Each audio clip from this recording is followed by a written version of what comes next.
Good evening, everybody. It is 7 o'clock, so we might get our ordinary council meeting for October underway. Welcome, I'm Mayor Nathan Shanks. Welcome councillors, Deputy Mayor and staff, and those that aren't in the gallery but might be tuning in on YouTube. I'd like to start with a statement of acknowledgement. We would like to acknowledge this land that we meet on today is the traditional lands for the Kaurna people, and that we respect their spiritual relationships with their country. We also acknowledge the Kaurna people as the custodians of the Greater Adelaide region, and their cultural and heritage beliefs are still as important to the living Kaurna people today. Just running through a roll call. We have no apologies. Do we have any motions to grant leave of absence, members? And there be none, we'll just acknowledge Councillor Koch's leave. And there are no non-attendants. Perfect. We don't have anyone in the public open forum, so we have no public open forum tonight and no listed deputations. So moving forward, lots of nils tonight. We've got nil adjourned items. We do have a petition. Do we want to speak to the petition before I look for a mover? Thank you, Mr. Mayor. This was actually probably a good news story. So the petition came in and I kind of got straight on the front foot, chatted to the team, and we felt that it was a worthy request for us to investigate. So I guess as per point 2 in the recommendation there, I just want to note, or I would like council to note, that we've already commenced the consultation process with the community to understand their thoughts on the proposal. And all things being equal, whichever way that goes, the process will happen in a fairly timely manner. I've noted 6 to 8 weeks there in the commentary in the report, but of course it can be a shorter time frame depending on how quick it takes to process it all. But in terms of the petitioners, I think it says that council's listened and we're acting on their request. Thank you, Mr. CEO. Do I have any questions on this one before I look for a mover for the noting? There be none. Looking for a mover. Are you happy to move that way, Councillor Davies? Would you like to speak? Yeah, look, just to say, the process for this does need to involve the other businesses in the area. That's how this 30-minute one was arrived at in the first place in 2022. There was a round of consultation and that's how it arrived at the 30 minutes for that area. And so there would need to be more consultation with the businesses, and that's the direction we're going. Thank you, Councillor Davies. Do I have a seconder? You're happy to second, Councillor Hennessy? Like to speak? Yeah, I'm just a little amazed because given the nature of the businesses there, I would have thought 30 minutes, but if it was coming out of the community, that's fine. I think that as has happened on the Adelaide Road, I think it's obviously the nature has changed, and I look forward to the report coming back. Thank you. Thank you, Councillor Hennessy. Any further discussion? There being none, I'm going to put that to the vote. All those in favour? That is carried unanimously. Thank you. Moving forward, we have confirmation of minutes. Looking for a mover for the 23rd of September special council meeting. For the minutes of the ordinary council meeting September and the special council meeting on the 2nd of October. Do I have a mover for those minutes? You happy to move that way, Councillor Hughes? Any discussion from you, Councillor Hughes? No? Do I have a seconder? You're happy to second, Councillor Vallelonga? Any discussion? There be none, I'll put that. All those in favour? That is carried unanimously. Thank you. Business arising from minutes is nil, and we're now on to decision reports. Item 9.1. Any questions on this one before we look for a mover? It's going to be a quick meeting. If there's no questions, I will look for a mover then. You're happy to move that way, Councillor Davies. Would you like to speak? Yeah, look, I think we went out to community consultation and there wasn't much response, which probably indicates people aren't that bothered one way or the other, but feel free to tell me otherwise. Thank you, Councillor Davies. Do I have a seconder? You're happy to second, Councillor Hennessy? I'm always very cautious of saying that the community is happy. Sometimes, you will remember we've talked about consultation fatigue that we can get, and we have been out a lot, and there's been absolutely a lot going on in the community at the moment. So I think they're brave words, but we'll see. I'm happy to second this. I particularly appreciate the fact, in terms of the potential allocation of the revenue that we're going to get, that will be forwarded into the budget process for next year. As we all have committed to, we're being financially responsible. We're not going to allocate any funds until we go through that rigorous budget process, because part of this process is to reduce our debt. So I look forward to that there, and I'm glad that we've moved away from committing money outside the budget process, as in this case. So happy to second. Thank you, Councillor Hennessy. Any further discussion? Deputy Mayor? Thanks, Mayor Shanks. Yeah, I'm happy to support this recommendation. I think that it's very important we consider all the possible outcomes when it comes to, we're looking at taking two prominent pieces of council land and going to be looking at leasing them for commercial opportunities. I think that's important. Our community understands what that actually looks like. First of all, I just want to acknowledge the work of the Gawler Community Gallery, and they've been working very collaboratively with council in finding a new home. I think this will be a win-win situation for both the Community Gallery and council. I think we can use the opportunity to move them to a place where there's potentially high foot traffic, while also, I guess, completing some renovations that are needed to be done in the admin centre too. That same applies for the Visitor Information Centre. I really want to thank the volunteers in particular who work very, very hard at our information centre. And again, I think there is an opportunity that while our Visitor Centre is a fantastic aspect of our community, I think we can all acknowledge that the industry is shifting a little bit, and if we are able to mix that facility with an existing facility while still maintaining and providing very, very similar services, I think to me that's a bit of a no-brainer.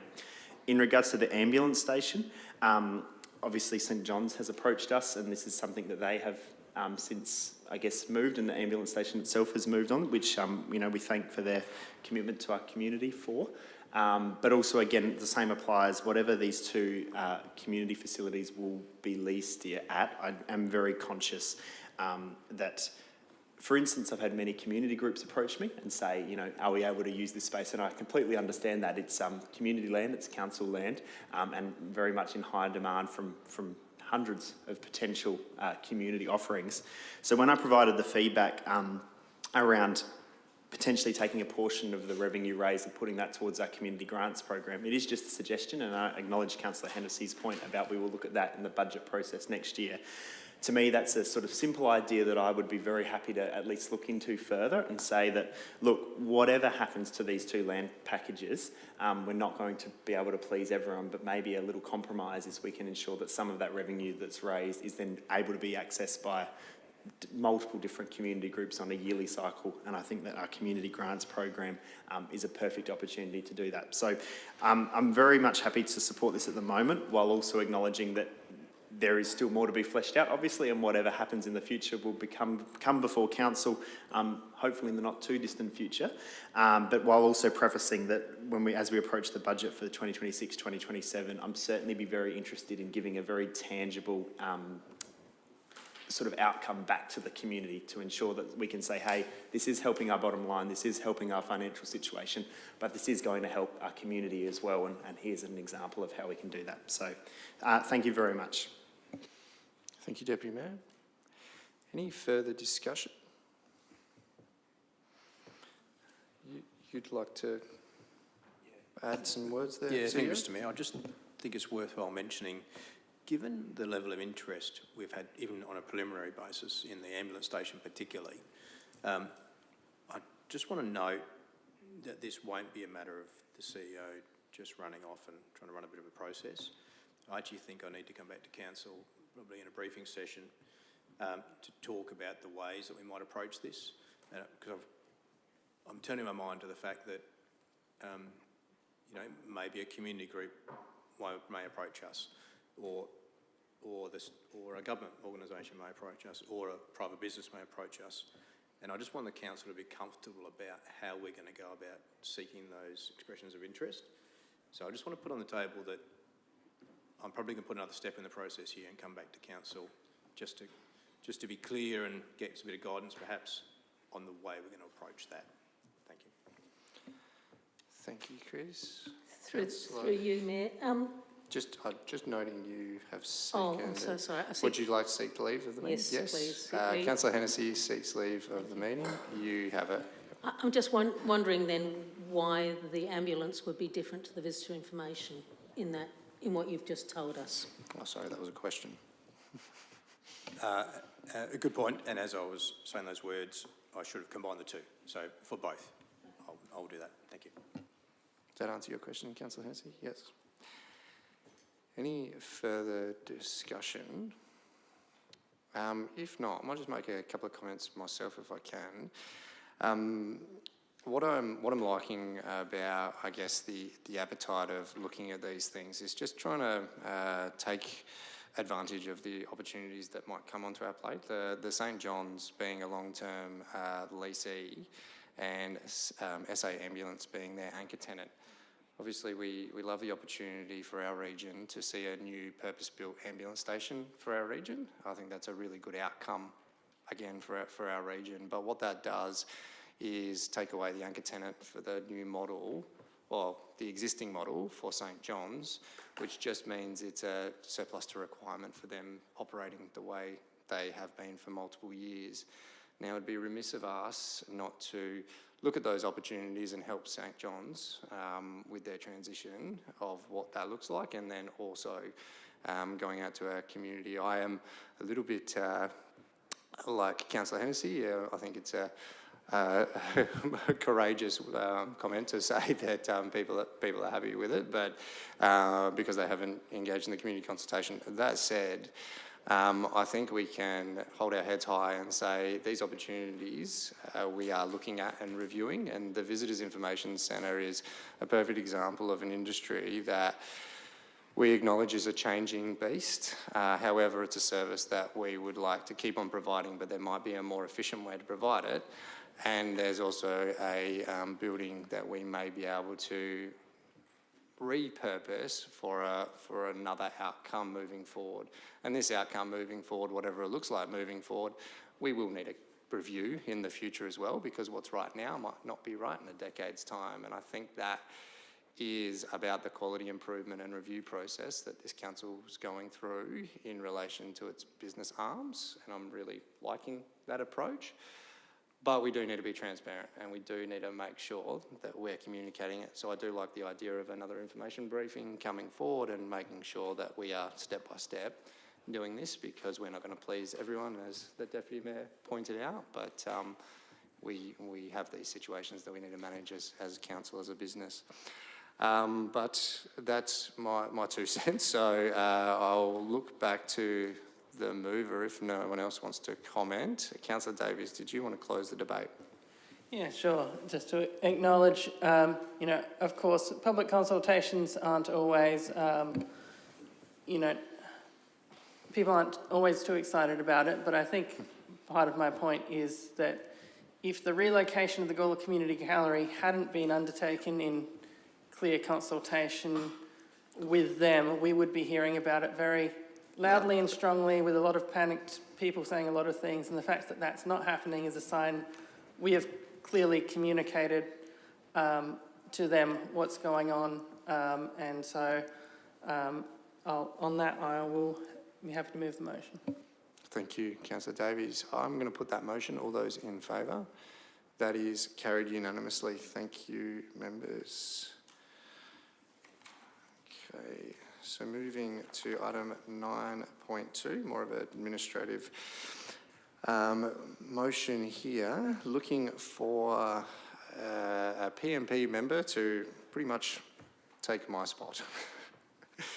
Are you looking to nominate Councillor Hennessy, are you looking to nominate someone? No. Oh, sorry, you got a question? Sorry, I thought you were looking for somebody to move the motion. Oh, yeah, I'll probably look for nominations for the vacant position. You're happy to self-nominate Councillor Samble. Are there any other people that would like to nominate for this position? There be none. Are we able to put Councillor Samble in point 2 there? Okay. Perfect. Okay, well, we now have a motion. Any discussion, questions? You're happy to move that way. Councillor Vallelonga, would you like to speak at all? Looking for a seconder? You're happy to second. Councillor Solomon, you'd like to speak? Yeah, I'll speak just briefly. Just say I'm informed that Councillor Samble does like to stay around the workings of the COPMP anyway, despite having not been on there. So I think translating that commitment to an official position will be a good move for the council. So I'm happy to second this. He's our shadow member, yes. Any further discussion? There be none. Councillor Vallelonga, are you happy for me to put that motion? I'm going to put that motion. All those in favour? That is carried unanimously. Thank you and congratulations, Councillor Samble. Item 9.3, with the Chamber's indulgence, I might just give a little bit of background for this one if I can, and then I'll call for any questions. The LGA AGM is coming up, and it came to my attention that I'll be in Victoria for that Friday. So unfortunately I can't attend, and the Deputy Mayor also can't attend. And just by fluke, we actually found out that Councillor Hennessy was choosing to go as a observer anyway.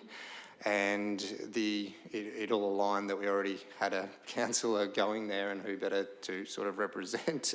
So I hope it doesn't seem like there's anything untoward going on, but it just worked out pretty easily because Councillor Hennessy was going there anyway, and the ticket price for that is covered, and the only bit of the process here is just making sure that the delegation can be given to Councillor Hennessy. Because she's not the Deputy Mayor, but as a matter of process, I think having a voting delegate for the town of Gawler is an important thing. Had this opportunity not arisen, then I think there'd be a different conversation. But I thought I'd just give a bit of clarity on this one, and apologies that there wasn't probably a quick email run through. It was a diary clash that I sort of saw a little bit too late in the piece. So that's the context. Any questions about this one? You got a question, Councillor Vallelonga? No? Sorry, Councillor Vallelonga, you're happy to move it. You're happy to second. Councillor Hughes, do I have any discussion?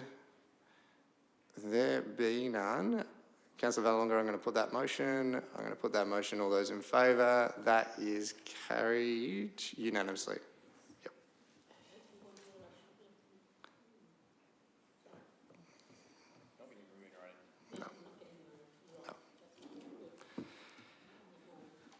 You're representing council. Okay, so we're on to item 9.4, council operating hours. As we know, we put all these up to let us know how we're going to go into the festive season. Any questions? You've got a question? Or you're happy to move? Yeah, would you like to speak to it, Councillor Hughes? Yeah, just to note again that the library is sort of open as much as possible, which is fantastic for our community. So, yeah, thank you to the staff to make that happen, and, yeah, agree with the times. I think it's really important that we do offer some services to our community at this time, so that's great. Thanks. Thank you, Councillor Hughes. Do I have a seconder? You're happy to second, Councillor Vallelonga. Any discussion? Councillor Davies. So just a question around, so with the pool, we usually have the amended hours for hot weather events, but not during this. Is just in terms of the reasoning behind that, because I think last year it actually came up because we had had like a 40-degree day during one of these, and people were being directed to potentially a pool, and they were confused over whether it was being extended. Mr. CEO? I think, Mr Mayor, might refer that to David. Thank you. So through the chairs, we do operate the extra hours for hot weather on our standard days of operation. The challenge is we can't do that on the public holidays, and that's the issue. We don't operate it for extended hours on public holidays due to the additional costs of staffing and operations on a public holiday. We have reduced hours as it is, and we aren't able to extend beyond that with our budget constraints. But on the non-public holidays, we certainly do extend based on the hot weather policies. But that notification comes through somewhat last minute because we don't know until the day before how hot it's actually going to be the day after. Does that answer your question, Councillor Davies? Okay, so we have a mover and a seconder. Any further discussion on this one? Councillor Hennessy. Yeah, I just wanted to echo Councillor, I've forgotten his name, the previous comment about the library and other areas staying open. As I mentioned to the CEO, we know that there's a lot of people in Gawler who find the Christmas period quite lonely, and so having the community centre open and the services available is really important. So thank you to the staff making themselves available to do that. Thank you, Councillor Hennessy. Any further discussion? There be none. Councillor Hughes, are you happy for me to put that motion? I'm going to put that motion. All those in favour? That is carried unanimously. Thank you. Got the monthly finance report, item 9.5. Any questions on this one before I look for a mover? Still seeing that nice little favourable surplus rolling through. No questions? No? Looking for a mover? You happy to move that, Councillor Vallelonga? Like to speak at all? Looking for a seconder? You're happy to second? Would you like to speak at all, Councillor Lorne? Just quickly, it's just probably about the 72k cost for the supplementary elections and the next couple of other flag budget pressures we've got going on, and I'm sure our staff are over how we're going to manage that. It's not going to impact service delivery, but other than that, you know, sitting where we're sitting at the moment is favourable to where we've been projected. So I just want to, understand that we've got a few challenges that have been thrown in the mix. So thanks. Yeah, hopefully our unders can coast off those overs. Councillor Solomon? Yeah, just quickly to comment that I think, you know, as Councillor Lorne has rightly pointed out, there's a few budget pressures in there, and you know, we're always likely to see things we're not expecting. But I do think that this, the last few reports we've received have been a good indication that those unexpected costs are being dealt with in an appropriate way and not resulting in anything, in any sort of adverse surprises when we get to the next budget time. So I anticipate that'll continue, and thank staff for their work in managing those small little hiccups that we're bound to face. Thank you, Councillor Solomon. Any further discussion? There being none, I might just make a couple of comments. I tend to agree with the speakers on this particular item. We are coming into the end of the calendar year, which is marking that halfway point in our budget cycle. Unfortunately, when you start getting into the halfway point and we start getting our designs up and whatever, we're probably unlikely to see some of the actual stuff flowing through into that first quarter into next year, which is our third quarter in the budget. But I think that's a really timely review time when we're starting our next budget cycle as well. So it is good getting the monthly reports, even though it is legislative that we have to have them. It is quite a good thing to be able to be across them and those quarterly reviews flowing through. I know the Audit and Risk Committee are happy with how the management style is going, but the onus is making sure that we are across those figures, so we are making those informed decisions when we make our budget deliberations, pretty much starting very soon in the next couple of months, I'm sure, and then even heavier again early next year. So thanks for the report. Looking for any further comments. If there isn't any, Councillor Vallelonga, are you happy for me to put that motion? I'm going to put that motion. All those in favour? That is carried unanimously. Okay, moving on to information reports. There might be some questions before we look for a mover potentially on this one. You got a question there, Councillor Lorna? 10.1, boundary change proposal. Oh, you don't have a question on this one? No, that's okay. Councillor Hughes, you got a question? Yeah, if we've actually got any information from the Minister on how we were going to slow up the delivery of housing if it went, Concordia went into Gawler. We've got any information from that? Do you have an answer there, Mr. Sear? No, through you, Mr Mayor, I haven't had any formal correspondence back to say how they thought that might have slowed up. Yeah, I can't provide any more insight, apart from the fact that we're now waiting for the Minister to make his final determination. Another question? Yeah, has there been any conversations with the Minister informally? To be honest, I haven't asked the Minister about why he thought we were going to slow up. We've had conversations around the process, but I haven't interrogated him as to why his decision process. Did you have a follow-up question there, Councillor Hughes? No? We don't have a meeting scheduled for Minister Joda. We've got one with Minister Champion coming up in a couple of weeks. Different portfolios, but a bit of an overlap there. Yep. If I may, Mr Mayor, Minister Champion is possibly the Minister who may be able to provide some insight into that question, just given that it's in the housing planning space. Certainly something we can put to the Minister, see what he says.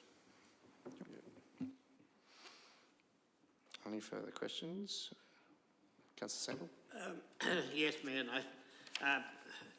The paperwork and that we get as elected members, I mean, I know a lot of you around the table are very professional people, but to me it says Concordia Growth Area, Area 1, Hewitt Area 2, portion of Calbeaver, Area 3A, and then goes over the next page and everything.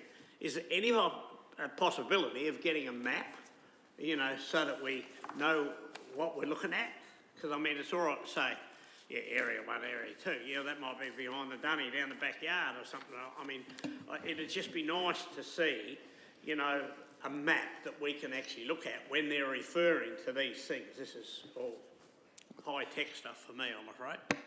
So I think those areas are and have been a part of the Town of Gawler submission for some years. Take your point, I guess. Maybe a member of the public might be reading it and would like the ability to. But do you want to provide some further feedback to that one? Do you want, Mr Mayor? I'm going to cop that one on the chin and say it would have been good to have a map in there. I will make a point of sending that out to council members tomorrow. So you've got a copy of that in front of you. It was contained in some earlier corro, but it would have made the report easier to read. So I'll do that for you. And Mayor Nathan, if I just say one other thing, people have stopped saying to me, when they're going to cut the grass along the link road and all that sort of stuff. Now they're saying to me, how much longer are these trucks going to cross the road, going to move the dirt from that side to this side and then back over there? Is there any way that we as elected members can have some sort of an update on what they're trying to do? I mean, again, there's something that the public are asking. I don't know what to say. I just say they're playing sandcastle. Yeah, I think it's got a lot to do with the major water infrastructure. But yep, sorry. Through Mr Mayor, I think Andrew and I can work together on a little cheat sheet for the elected members if that question comes up. But just in short, The challenge the developer has is the old quarry site, and so they're winning material across the road, transporting it into the old quarry site, compacting it, and creating essentially the suitable levels they need to construct housing within, and the recreation area within the quarry site. Now, you will have note on the the side that's not the quarry site, the other side, there's still a very large pile of material that they've won that they need to get across. I don't know if we might just take that on notice and see if we can get some insight into perhaps the timeline, just so we can give councillors some insight when they're talking to the community. Thank you. Sorry, Councillor Samuel, I misunderstood your question. I'm glad you understood it, Mr. CEO. Any further questions on the boundary change proposal reports?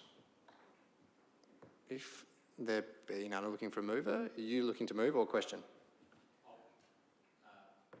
You're happy to take a question? Yeah? Just, it's more, probably, just, I didn't really see any new information or any extra information that we already had in this report. It's just a combination of information. So. Are you happy to provide a response to that, Mr. CEO? I guess the problem I've got is that I don't have any fresh information. So what I'm shared here is all I have. I'm not sure if I've missed something that you're thinking, but I've shared all I know. That's, yeah. Is there specific information other than the question that you asked before, Councillor Hughes, that you were hoping to maybe see? Look for your mic.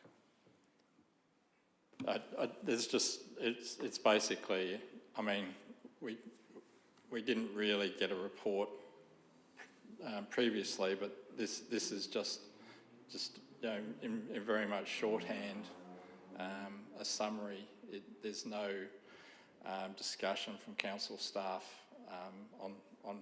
or it's just a very short bit of information. It's not really much of a report, really. It's just a summary, is what I'm saying.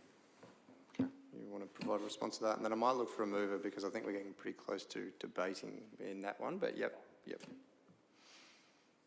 I'm happy to assist council the best way I can, but I'm not sure what you're seeking, Councillor Hughes, because there is nothing else to say. I'm happy to take it offline and work it through if I've missed something, but I'm not sure what else I can expound on. So have you got a question, Councillor Davies? Are you happy to move? And then would you like to speak? And then we'll be in debate. And then if you'd like to provide further commentary, Councillor Hughes, please do.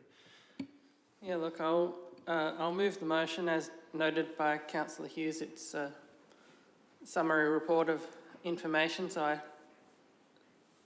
I do move that we note this. I don't want to go over all of the points again, so I didn't prepare a big speech, but just to note, this sort of, again, highlights the sort of question of what is the point of the commission, because, yeah, the commission made a recommendation in a process of about 5 years, and then the minister within a month made a decision. And so I just think this shows the flaws in the process.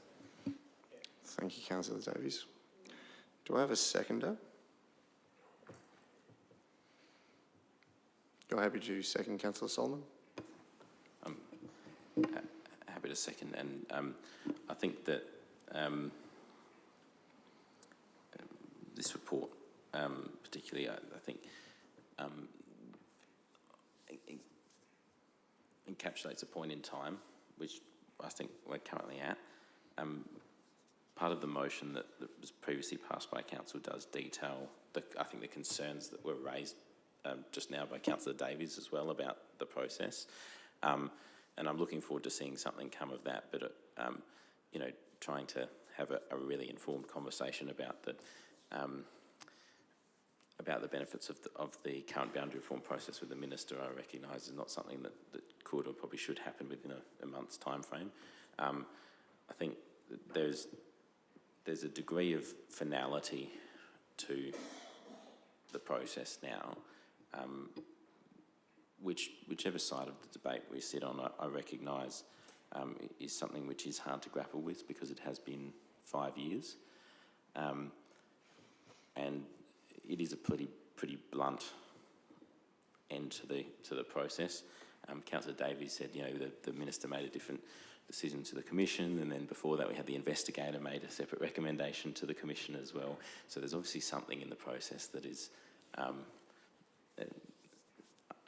unusual, flawed even, yes, that's a good word. Thank you, Councillor Hennessy. But so I am looking forward to actually digging into what the process means. But I think, you know, at this point in time, this report does, I think, recognise that a final decision has been made, and from a Town of Gawler perspective, what that means operationally is that all the investigations and hypotheticals about this stop from here, and we do need to move on to what's next. Thank you, Councillor Solomon. Any further discussion? Councillor Hennessy? Yeah, I think I'm probably reiterating what's been said, but yes, this has been a long drawn-out process where the recommendations of the Independent Commission were overruled by the Minister. It was a process that we as a council were encouraged to enter into, and it's proved to be a waste of time, money and effort. We are now moving forward, but there are many in our community who feel frustrated and dismayed with the outcome. It appears to them that a political solution was sought, which appeased the majority, but actually fixes very little for this council. This is now, take for example, the Sturt bypass. We're still faced with that, although, you know, it's a slight difference from the boundary. We now learn that that's likely to be scheduled for some 6, but much more likely 10 years away. So in the meantime, we've had the death of 2 older women in our Murray Street, both hit by trucks. And people no longer feel safe walking or driving through our town. So moving forward, we can only hope that the state government considers the infrastructure needs of Gawler seriously, and that they are much more than simply just investments in our sporting facilities. We need that Sturt Highway to be given the due consideration and timing. 10 years is far too long. Gawler will collapse if it's not brought up earlier. So that's my contribution. Thank you, Councillor Hennessy. Any further discussion? Deputy Mayor? Thank you, Mayor. Just briefly, I would just like to note that we're still currently waiting for the Minister's final approval here, but want to thank all involved in this process, excuse me. Given that it has been a long drawn-out process, particularly over the last 6 months, I think whether or not you're potentially happy with the decision, it has been good to have a bit more clarity on what is going on. I do just want to echo on a personal note, and this is a discussion for a later time, as Councillor Solomon alluded to, is that this state has got an independent commission set up to give recommendations to government. The government has decided that they're not happy with those recommendations, and that independent commission has turned around and appeased the government. To me, that's not very functional whatsoever, and that completely contradicts what independent commissions should be set up for in this country. So that is a discussion to have at a later date. I know that is outside of Town of Gawler's remit, but I do just want to put my own stamp in saying that this process is clearly flawed, as Councillor Hennessy said earlier. But to me, that's probably one of the most concerning things, is that suddenly independent agencies of our state government are being clearly influenced by the government of the day, and that shouldn't happen. But beyond that, I'm happy to support that we're noting the process we're up to, and look forward to constructively working with our partners at state government level and the federal government level in moving forward to what this does look like. And very much agree with what Councillor Hennessy said in regards to that infrastructure piece. That is something that needs to be top of the agenda. Thank you. Thank you, Deputy Mayor. Any further discussion? Yeah. Councillor Solomon would like to seek leave of the meeting. Councillor Solomon has I'd it. just like to reiterate for clarity there about what I said earlier as well, that as Deputy Mayor White said, there is that chance governments do ignore independent commissions, and that is concerning. Also add that there is also a possibility, which we do need to discuss as well with state government, that a commission which has been set up is not actually fit for purpose. And given the delay of time as well, I think that's something we should interrogate.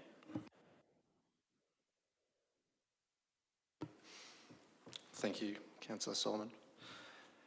Any further discussion on this one? Councillor Hughes? Yeah, just on the process and just the cost to us in time and money. And I mean, it's also been reputational for us as a council. There's a lot of facets to this, which we haven't seen in this report at all. And it has been damaging, I think, to a lot of parties, and it has been done, very, very poorly. Yes, we were encouraged to follow the process. Yes, we tried to do everything correctly. Meanwhile, our neighbouring councils, they didn't want this to happen, so they were doing what they could do, which is right for them and as well. So yeah, and unfortunately, it has cost us a lot of money as well, and we haven't got an outcome. We haven't really got an explanation other than a page and a half from the minister. I think we deserve a report which actually states a bit more information there, or a lot more really for our ratepayers. It's something I certainly get questioned on quite a fair bit. How did this happen? How are we letting this happen? Why aren't we doing more in this space? And I agree with the CEO. It's probably, there are other ministers. I think Minister Champion would be a good one to get information from on this process, and I'm sure he has other ideas about how this process could probably run in the future as well. But it is really disappointing as a resident of Gawler and member of the council that this has happened, and it is something that there will need to be some major changes. I think traffic will be one we'll see within 18 months to 2 years. It's going to be very short term. We see when there's a flood or something like that in Gawler, and our just the road that takes people into Hewitt, that floodway is closed. Our main street, just straight away, we have traffic backed all the way back through Adelaide Road, all the way back past the racecourse, past Gawler Green, when we've got just one Ford crossing. When we've got the population of Concordia, if we don't have that bridge, it's going to be gridlocked through our town. It's something the staff have worked very hard on, so I do feel that the staff have worked really well in this proposal. So I'm not, and the commissioners did agree. So I thought that was a good point. It's just that the community, I think, are really disappointed because of the effect to the town of Gawler. So that's all I have to say. Thank you, Councillor Hughes. Did you want to get Mr. CEO? Thank you, Mr. Mayor. I've just been listening to Councillor Hughes' commentary, and I think it is entirely appropriate to write to the Minister for Local Government, perhaps not in the vein of querying the decision, but to gain an understanding of the decision. So if Councillor's comfortable, I'm happy to write that letter seeking that clarification. I think we just so we don't get to a point where we come back and the letter's sent out, I think we might draft that letter up. We might circulate with elected members, and we might ask for feedback on points we're trying to understand. before we sign off and send it off. Yeah, just sharing, happy to facilitate that. Yeah, happy with that, Councillor Hughes? Okay, any further discussion? I think everyone's pretty much spoken. You moved the motion. I might just add a couple of comments, just to hopefully help with some concerns and just to try to, I guess, communicate what the work that has been ongoing, regardless of the result, behind the scenes as well. It is now public knowledge that we have the state government commitment of around, Mr. CEO, did you want to elaborate a little bit on the $94 million on traffic intervention and the like? Yeah, certainly. Thank you, Mr. Mayor. There's a briefing coming to Council shortly about the Concordia Code Amendment and what that means, and particularly as it pertains to interventions that are required in the town of Gawler. And one of those key pieces is transport routes, and the government have actually made a commitment of $94 million to fund the transport route from Schomburg Drive up Cheek Avenue, turning right onto Barossa Valley Way and through essentially to the front entry of Concordia. That's actually a commitment that hasn't been on the table up until now, and they've been very clear that it is a commitment. So they're looking to fast track that infrastructure, which is a positive for us. It means it'll take pressure off of our balance sheet in terms of having to potentially fund anything. Not saying it's going to be the panacea to all our ills. Don't misread me, but it certainly will go some way to dealing with what we know is going to be a significant traffic issue. The briefing will expand it far more for councillors' information, but it's just a point of interest for council to note. Thank you, Mr. Mayor. And certainly the conversations that we're having at the minister level as well is about the conversation around when we see 2,000, 3,000 allotments on, that might trigger a major piece of infrastructure. Now, what that infrastructure is, we can speculate as best as we can, but the Sturt Highway connection, Councillor Hennessy mentioned before. Now, the conversations that we're having pretty consistently, and certainly taking feedback from this chamber into those rooms, is the old model of the trigger of 2,000 and 3,000 new allotments doesn't work in this particular circumstance, and we have the data that shows that with our integrated traffic strategy, transport strategy, with our growth framework and all those plans that we talk about. That's the data that we're hoping to keep on pushing. Now, whether or not that changes anything, but what I'm trying to say is I certainly take your point and completely agree with you. Certainly that major piece of infrastructure being the link road is something that is one of the main projects that I took to Canberra. I was talking about in Canberra on a federal level, and then also pretty much every 6 weeks is raised with Minister Champion's office as well. Any opportunity we get, we're talking about that link road, because I think we can all agree we need that now. But then also we start the conversations about other items that aren't maybe in council's remit around health services and the like, and the conversations keep on going. But I think it's definitely a conversation that we need to be consistent with. And I am certainly we're certainly doing our best to take those messages forward, because this council has been pretty consistent in those messages, and I'm certainly I'm there with you as well.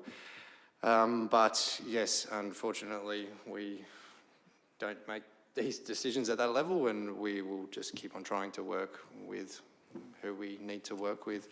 And I'm heartened to say that Barossa Council is certainly aligned with that piece of infrastructure being needed now too, and that is that regional collaboration piece, and like councillor, certainly behind it any chance they get to, and even Adelaide Plains realistically. So anyway, I just thought I'd provide a little bit there in those sorts of conversations that might not necessarily happen in this room, but fair and reasonable points to make, and make sure that I'm certainly flying the flag out there, because they're certainly the right points to be making, I believe. So if there's no further discussion, Councillor Davies, would you like to close the debate? Yeah, sure. No, thanks to everyone for what they've had to add. I think there are a range of issues with the process. I think just putting aside our specific case, the reason that in the first place there is a process for boundary issues is because this is a normal thing that you would expect. There should be a way to deal with this because boundary stuff happens. Areas grow past their council areas, etc., all the time, especially in the peri-urban regions like us. And so there should be a process in which you can expect, all right, well, they know what the criteria are. We know what the criteria are. We submit it. They have a system in place. And that's, look, clearly, if you look at the timeline, I think is on the agenda, October 2021, the Commission determined an inquiry into the proposal may proceed. 2024, an investigator appointed. A mysterious 3-year gap between the proposal being approved to proceed and then getting to this next step, which indicates to me not knowing what the next step was meant to be beforehand, and us being a guinea pig for figuring out on the fly what a boundary system looks like. And I think that needs to, putting aside our case, the system clearly needs a lot of changes. If there is to be any system at all for boundaries, it needs to be a better one than this. Thank you, Councillor Davies. I'm going to put that motion. All those in favour of the noting report? All those against? That is carried. Moving on to item 10.2. Do I have any questions for the Climate Emergency Action Plan item before I look for a mover? Got a question there, Councillor Lorna? Yeah, just through you, Mayor. I'm just interested in the unmetered site reviews, and if we're going to be provided with a list of these sites and what's the potential savings, so we can keep track of the accountability of them. Yep, no worries. I can see Mr. Kelly walking up, so through you, CEO.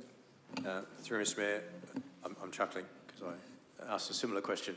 I'm sure Tim will share it with us all again. Thank you, Tim. Thank you very much, through the Chair. It's an answer that I'm always reluctant to give an answer to because it's trying to predict something that hasn't occurred yet.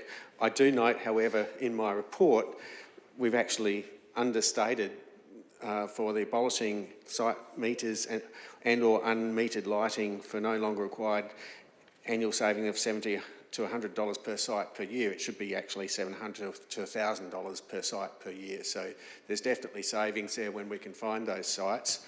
What I can say is that we don't know the outcome of the site reviews. There's about 45 sites at the moment that we're looking at, and some of those are unmetered lighting sites that aren't picked up under public lighting, so we're paying a separate account for them.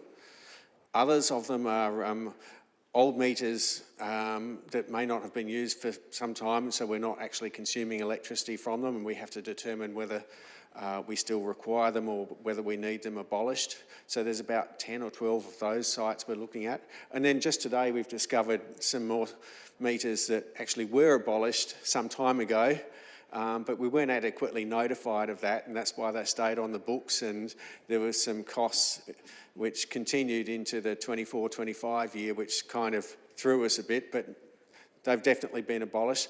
What I've learnt from this is that we really need to understand all of these sites. So we're going through a process, a very methodical process now, with myself, our traffic engineer, another person from our accounts who looks after the accounts. We're working together to get our collective brains on what's happening out at the sites, collecting all the data we can. We're also going to meet with our operational staff as well. And once we've got all the facts together and all the information together for each site, including SA Power Networks data where we can get it, we'll actually make options and recommendations, and then we'll be able to go back to our electricity provider and SA Power Networks to make changes and improvements to those sites or abolish them or do whatever we need to do with them. Thank you. Does that answer your question, Councillor Lorna?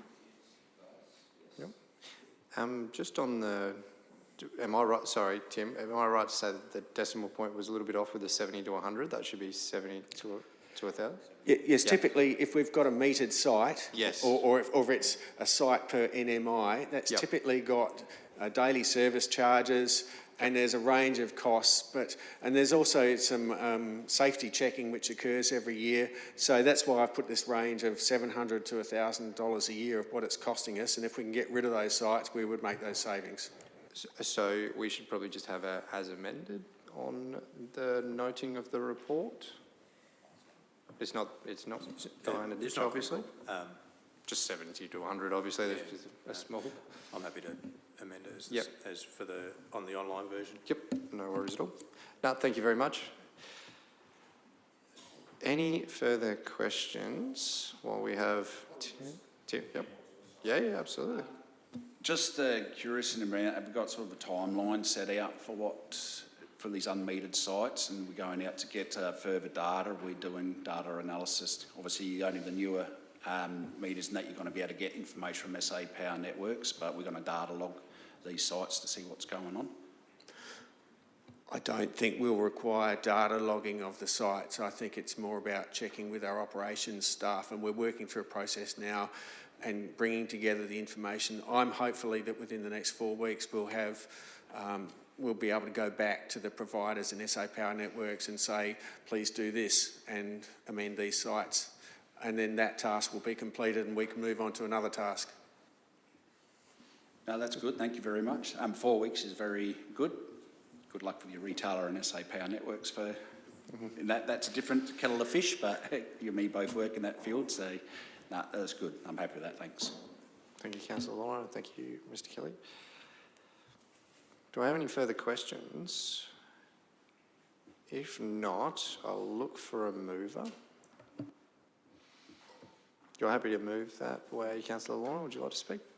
Yeah, I'll just add a little bit to it. Obviously acknowledging a lot of the work that's undertaken that you guys are doing. It's really, really good. I am a bit sceptical about the client emergency action plan, that it really needs to be value added to the community and not so much just a feel good thing to tick some boxes. The final implications, financial implications, the capital works and the lag and emergency risks such as supplementary election costs, Council must have the climate and emergency action plan initiatives and prioritise based on impact and feasibility and not just the aspirations. So a lot of the work that is going on is really good, but I'm really focused on making sure that it's right for our community financially and economically, yes. Yeah, thanks. Thank you, Councillor Lorna. Deputy Mayor, you're happy to second. Would you like to speak? I'll go to you next, Councillor Sample. Thanks, Mayor. Just briefly, thank you very much for the report and update, Tim. Thank you, Councillor Lorna, for, I think, contextualising some of the big questions that a lot of us have. And I also just want to thank all those involved in the climate risk workshop we had a couple of weeks ago. I found that really, really interesting, and I'm glad to see that it is one of the priorities we'll be focusing on. As much as within the scheme of things, it's probably not the, I guess, greatest, it's not necessarily a win for the community. For us to be actively aware and understanding more about that risk that we now have, I think is extremely important and will save our community potentially millions of dollars into the future if we ever did get into a situation where we are at a legal risk of this, I guess, new type of potential risk that we could be involved in. So I found it very, very interesting and look forward to seeing what will be actioned from this to protect the council, I guess, as an organisation and in turn our community moving forward. But thank you again, Tim, and your team for all your work, and appreciate the updates. Thank you, Deputy Mayor. Councillor Sample, did you have a discussion? No, thank you. No? You covered all your points? All good? Yeah. There we go. We've coached you into it. Before the rodeo starts. It's just that on page 69, Councillor Hennessy and I and a number of others have been saying too, you know, I mean, are we dreaming a bit by improving the greenery of Gawler, you know, and by 2045? So, I mean, the thing is, trees just don't grow overnight, you know, unless they're plastic ones and that sort of thing. But with the amount of trees that have been eliminated around Gawler, especially in the last 3 months, is just quite amazing. Every time you go up over Carlton Road now, you think you're going into the city of Oodna Whoop Whoop, you know, with the all those trees missing, you know. Why and how we ever allowed that to happen? And we know it was done by government rulings or deals that were done with developers, but it should never have happened. And things like that, you know, I just wonder how hard a part is goal 11. You're happy to provide some feedback to that one, Mr. Seeger?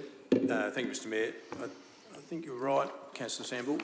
It's going to be a challenge for us, competing with planting more trees versus trees that are coming out from developers' removal or even from community members getting approval to cut down trees. I'm not sure we'll hit 30%, but I think we should still have it as an aspirational goal. Because I went for a drive today down into Oleana Waters, and there's a couple of streets in there where the trees are probably 10 or 12 years old now, and they have created a lovely canopy in the streetscape. So I think if nothing else, our aspiration should be to ensure that all our verges are planted out to the extent they could be as the developments occur, and we should nurture those into the future. I think we'll struggle to get 30%, but it doesn't mean we shouldn't aim for that. Understanding the challenges we've got with one hand tied behind our back. Yeah, thank you. I think where the situation lies, like for instance... Sorry, did you want to speak again? Oh, sorry. No. I left it switched on. I might just get you to seek leave of the meeting, just to keep it consistent, sorry. Thank you. You have it? Yep. That's fantastic.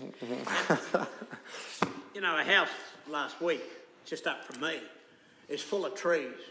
Not the house, the block. 1 acre. It's 1 acre. It's full of trees because the lovely people that live there are now in the nursing home forever until they catch the bus to heaven. And the person that's just bought it for 1 acre of land is $1 million. The first thing they're going to do is to put it back to bare. So all of those trees and everything, the whole lot. And because none are significant, we can't do nothing about it. I don't know whether anybody's been past my place and that, but I've had so many people say to me, your bloody place looks like a jungle. And I said, yeah, we love it. You want to sit out here and have breakfast in the morning, hear the kookaburras and hear all the birds and everything, the whole lot. But the people just down the road on Hemmerford have just paid $1.25 million for 3 acres of land. And I was talking to him the other day, mainly because he had a set of mag wheels for nothing out the front, and so I managed to get onto them. And I said to him, can I ask you a question? With this 3 acres of land, what are you going to do? He said, I'm going to get subdivided, and Andrew would have to go through his department, and so forth. There's going to be a cul-de-sac and 3 houses. I said, can I ask you a question? In what you're going to do, is there any planning of having a row of trees around your paddock? Oh, hang on, they're not included. You don't have to plant a bloody tree when you do that sort of thing.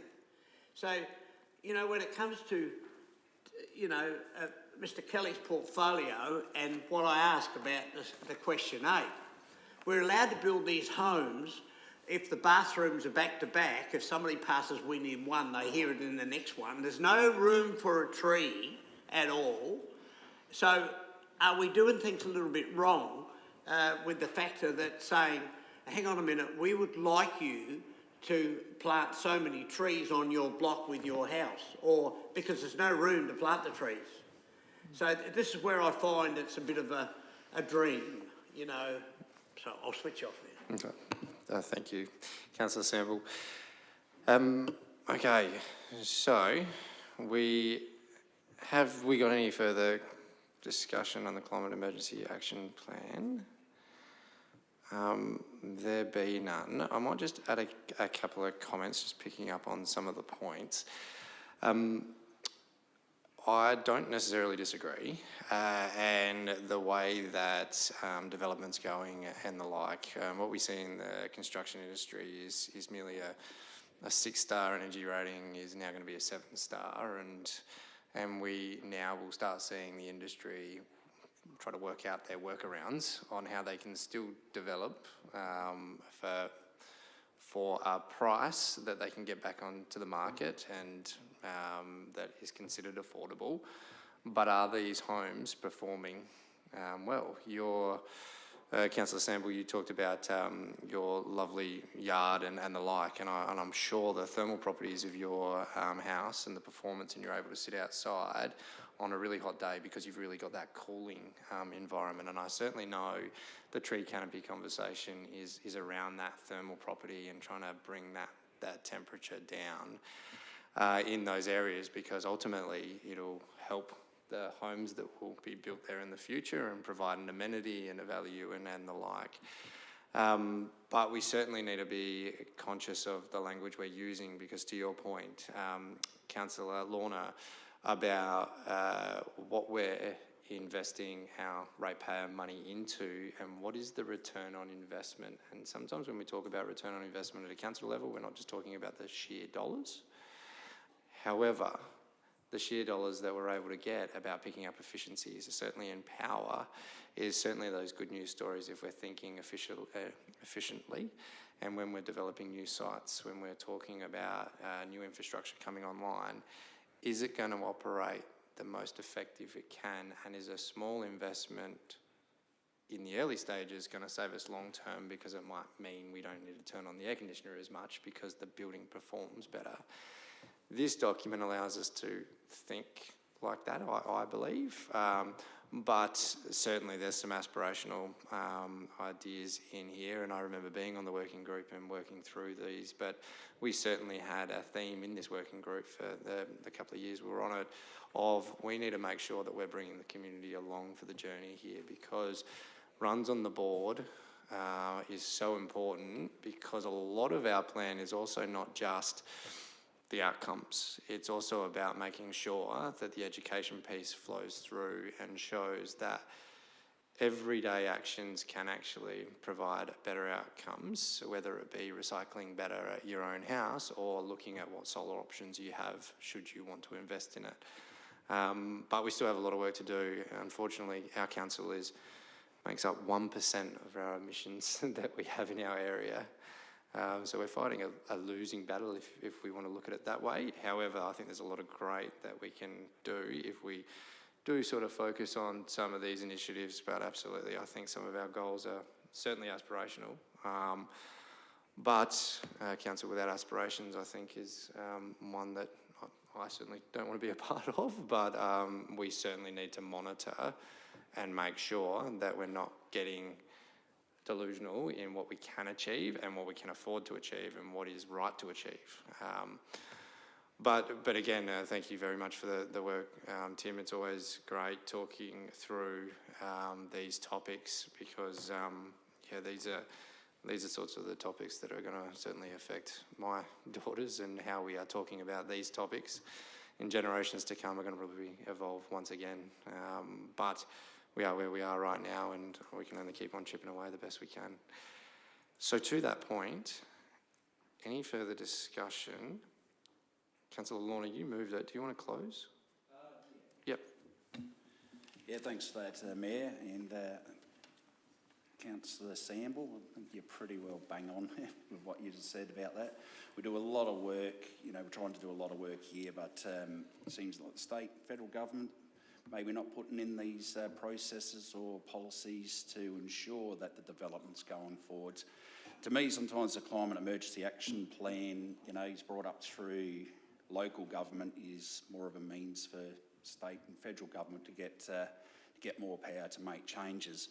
If they're totally honest with what they're trying to do with, looking after the climate and all the rest of it, they wouldn't be exporting oil and coal to the two biggest users in the world. and we are the biggest suppliers of that. So although we need to start doing our work in our own backyard, in our own homes, and my wife's on me all the time to make sure I'm putting stuff in the right bins, and I sit on the board of Norm and I still get it wrong sometimes, and it's quite lucky I've got long arms and I can dig in and pull that back out and put it in the right bin. So, but I do appreciate a lot of work Tim is doing on this sort of stuff, and energy renewables and that sort of stuff is, it's really in my wheelhouse. So I always like to see what you're doing there, and you're doing a great deal of work with that. So within that, I think the report's good, what we can do, but on the greater whole, there's a lot more that needs to happen in this space, and it's not always directly the council. We're just doing our little bit. So, thank you. Thank you, Councillor Lorna. The debate is now closed. I'm going to put that motion. Those in favour? That is carried unanimously. Thank you. Moving on to recommendations from committees. We're on 11.1. Any questions at all before I look for a mover? You're happy to move, Councillor Vallelonga? Yep. You're happy to second, Councillor Hughes? Any discussion? There be none. I'm going to put that motion. All in favour? That is carried unanimously. Thank you. Right, we're on external bodies reports, item 12.1. Do I have any questions at all? Being none, looking for a mover. You're happy to move that way. Councillor Hughes, would you like to say anything? No. Looking for a seconder. Councillor Vallelonga, would you like to say anything? Councillor Vallelonga? No. Any discussion? No. I'm going to put that motion. All those in favour? That is carried unanimously. Thank you. We had questions on notice. We've got Neil. Questions without notice, members. Question without notice, Councillor Hughes. Just a few ratepayers have questioned about the signage along our rivers, and I know at different times I've heard that we were going to upgrade the signage, the information signs that have been well received. They're getting a bit old, very faded, and just where that's at. Mr. CEO. I think, Mr Mayor, I'll refer that to David. So through the chair, we've got a couple of different projects in the background on this, Councillor Hughes. One of them, we actually lodged a grant application to Indigenous languages to see if we could actually put in speaker poles instead of the signage to tell the story, and we can actually update love. Unfortunately, we're unsuccessful in that. However, council staff are working through the budget bid processes around renewing that information signage along the river corridors. We've done the big signs that we have around the place. It's all the little ones that are, yes, getting faded and dated that we need to work through. So that is being worked through as a budget bid for council to consider in the budget process. Thank you. Does that answer your question, Councillor Hughes? Yep. Any other questions without notice? Deputy Mayor? Thanks, Mayor. Through the chair, apologies for the lack of notice, but the Economic Development Officer, just wondering whether there's any chance we could get an update on that position? Yep. CEO? Through Mr Mayor, yes, certainly. In fact, I am scheduling a direct meet and greet and a briefing with the complete council. But I'm pleased to announce that Suman started with us on... Yesterday. Yesterday. Yes. And I think it's fair to say he's hit the ground running. I noticed him out in this main street today. And by chance, I've already referred a business inquiry to him for him to get his teeth into. Very, very energetic. I'm getting worried now. I'm going to say young man. As soon as I'm getting old. I'm quite excited about the resource he can bring to the town of Gawler. I have reiterated to him today, in fact, that one of the key measurable is his personal engagement, that the business community really feel that they do have a resource that will assist them. But yes, there will be a personalised meet and greet coming for the council, so he can talk to you and share his vision, and you in turn can share your thoughts and concerns with him. Thank you. And on his first day, he was also at the Business Gawler Liaison meeting as well. Question, Councillor Sample? Without notice, yes.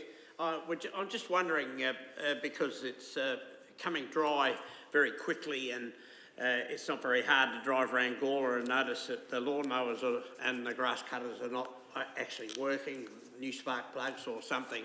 Can we have a bit of an update of when grassed areas and that sort of thing will be cut, because they're becoming, at the present time, a very fire risk area.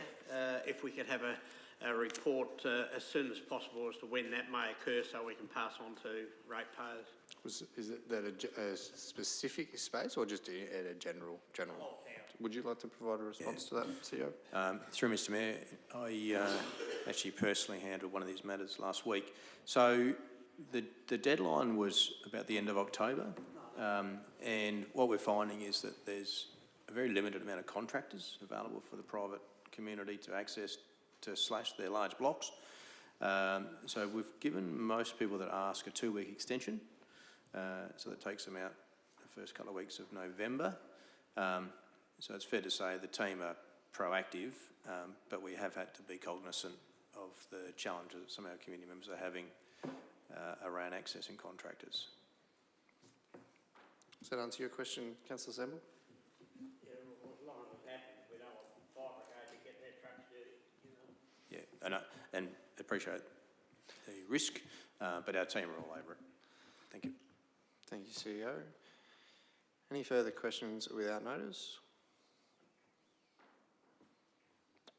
There be none. We'll work through. We have now motions on notice. Item 15.1. Mr Deputy Mayor, would you like to move your motion? Oh, sorry, any questions prior? There be none. Sorry, yeah. Go for it, Deputy Mayor. No worries. Thank you, Mayor Shanks. Look, ensuring everyone feels safe and is included in our community is the most important responsibility of council. When I ask people why they love living in Gawler, the answer is almost always the same: the community. Unfortunately, there are many members of our community who don't feel the support, the safety and the inclusivity that many of us love about Gawler. Earlier this year, council were invited to participate in the Rainbow Council Network, organised by the SA Rainbow Advocacy Alliance, or SARA, the charitable peak body for LGBTQIA+ South Australians. Councillor Solomon and I have worked with SARA in understanding a little bit more about what the network involves. Initially funded by the Local Government Association, the network allows SARA to collaborate with South Australian councils to learn strategies to improve the wellbeing and inclusion of queer people in our community, share experiences of what they are doing within their respective communities to contribute to this goal, and guide the development of queer inclusion resources for local councils. There is no financial or major administrative burden to council for joining, and the net positive of learnings from being involved, I believe, will be extremely useful for our community. One of our goals in our community plan is to provide inclusive services and programs that support our diverse community. Joining this network is the first step in converting policy into action, learning and understanding what more can be done from the people it affects most, and making the changes we need to make. Having the CEO on board will also allow us to learn from other South Australian councils to see what actions can be implemented within the structure of the organisation. I want to express my sincere thanks to Councillor Solomon, who has worked to bring these topics and challenges to our attention and leading the way in how we can overcome them together as a council. Let's show our community that everyone is welcome and belongs in Gawler by taking a simple yet important step in acknowledging the importance of inclusion, well-being and safety of everyone who calls Gawler home. I believe this can be a very good news story for Gawler and hope to have your support. Thank you. Thank you, Deputy Mayor. Looking for a seconder. Councillor Solomon. Thank you, Mayor. And I may, I'm going to speak tonight and I may go over my time, so if I do go over my time, I hope I can be afforded a little leniency, and I'm happy to seek leave of the chamber if I do need to. I'm just going to start by just prefacing that tonight I will be mentioning some uncomfortable topics as well, and I will be talking about mental health and suicide, so if anyone wants to step out of the room, that's fine, and just as a warning for anyone who might be watching online. But I start, of course, by thanking the Deputy Mayor for bringing this to the Chamber. It's something which is important to me, and I think tonight I want to share a little bit about my experience and talk a little bit about part of who I am that I don't often talk about, and share some experiences that I haven't shared publicly before. And I think it's important for people in my position, or other queer people in our community who find themselves in the position to do so, to talk about these issues, because it breaks down the stigma and the barriers that might exist about how we see queer people. And it helps people recognise that these are not some boogeymen or some abstract idea that you see on the news. These are real people. They're our children, they're our brothers and sisters, our siblings, and they're our friends. And so I want to talk tonight a little bit about that. And so as a gay man, as a kid growing up, I learnt to associate everything to do with being gay as being something negative. And unfortunately, as a young kid, I was bullied a lot at school for acting in a way which was probably more effeminate or a way that people didn't view as being how a young boy should act. And so I learnt to act in a way which made me feel safe, but also caused me to isolate myself from a lot of my peers and from my community. Growing up, I was always someone who was very actively involved in my community. I loved playing sport. I loved playing soccer at the Playford Patriots. I know, not Gawler Eagles, but I played at the Patriots for many years, and that was a really important part of my life. At school as well, unfortunately there and at school I would hear these comments about queer people, about gay people, that did convince me, that did genuinely convince me that you could not be a queer person and belong in those places. And so when I was 17, it struck me because for the first time, it was something that I could no longer deny, that I was gay, and I took it to heart because for me that meant that all the places that I valued, I couldn't belong. And the people that I cared about, I felt that they wouldn't care about me. And I felt that anything I wanted to achieve in my career wouldn't come to fruition, and that even sitting in a place like this would be impossible if I was gay, if I was queer. And so, when I was 17, I did make a decision that because of that my life was over, and so I would take my own life. And I'm very lucky, because in that day, a friend at school did pull me aside. He noticed something was wrong. He pulled me aside and we had a conversation. And within that hour, where he told me that this changed nothing and that we would still be friends and that he would care about me no matter what, that saved my life, that conversation. Now, sometimes the worst part about being queer is not the discrimination you face, but it's being invisible to many of those around you. And for me, I never had anyone that I knew that I could look up to, and at many times I didn't feel I had anyone that I could even talk to. And so, it's those small things that make a real difference.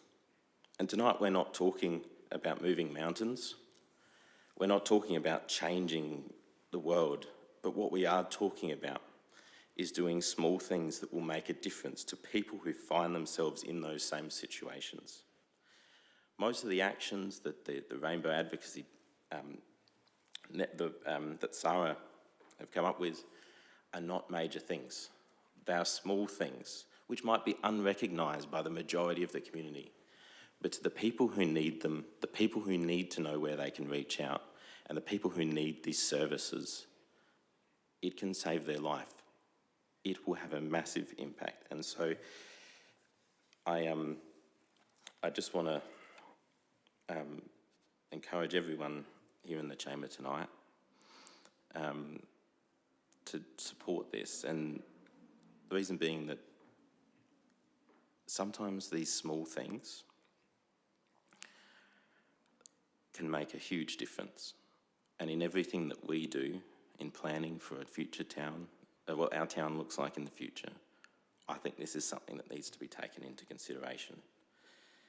And while people have raised concerns about this distracting from council business, I don't think it will, because I think that all it will do is add value to the work that we already do and ensure that everyone in our town is part of that decision making. Now, I'd like to finish in a rather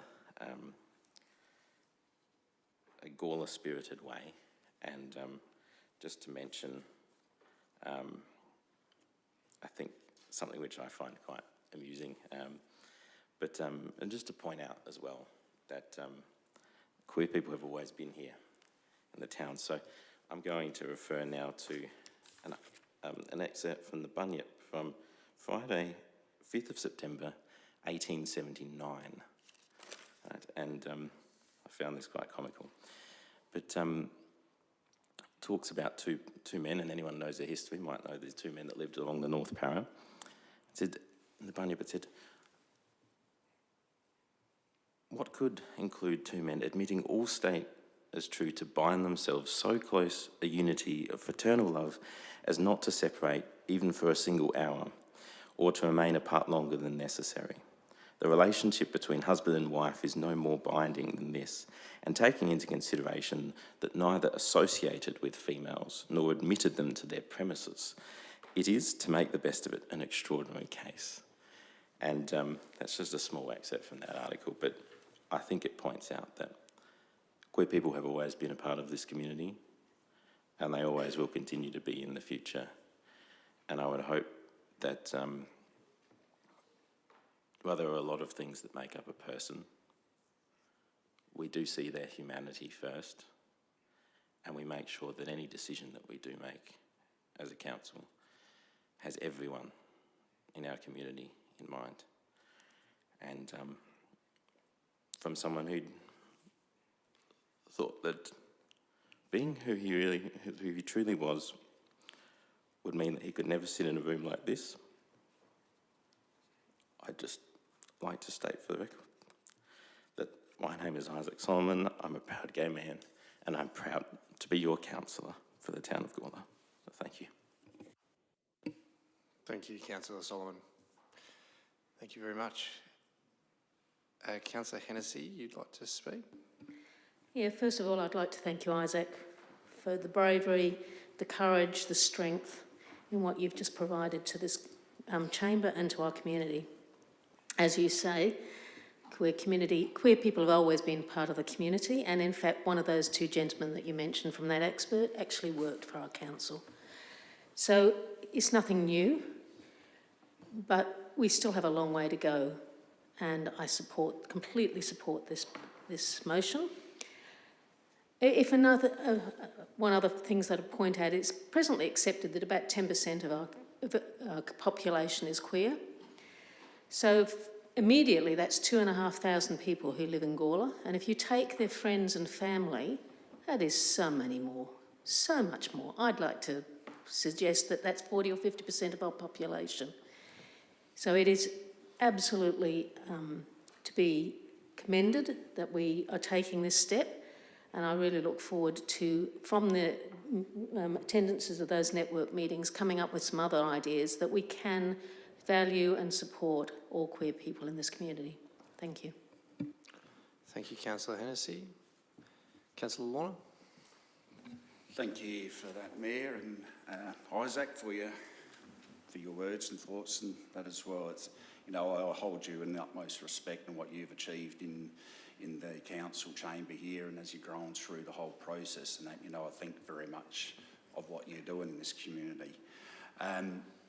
Look, with myself, I've had a few conversations around this, and, you know, a lot of, you know, my thought process has been changed in a lot of ways to do, but I'm still sceptical about aligning to a particular group. While I fully respect the rights and dignity and well-being of every individual in our community, I believe council's role is to represent all residents equally and remain focused on its core responsibilities of service delivery and community well-being. Aligning with specific advocate networks, such as the Rainbow Council Network, may unintentionally create division by separating community members into groups, rather than promoting unity and sharing belonging. Inclusivity is best achieved when we treat everyone equally and work together under one community framework, not by segmenting or aligning with particular organisations. Council can demonstrate fairness and inclusivity by maintaining impartiality and supporting initiatives that serve the entire Gawler community without bias or affiliations.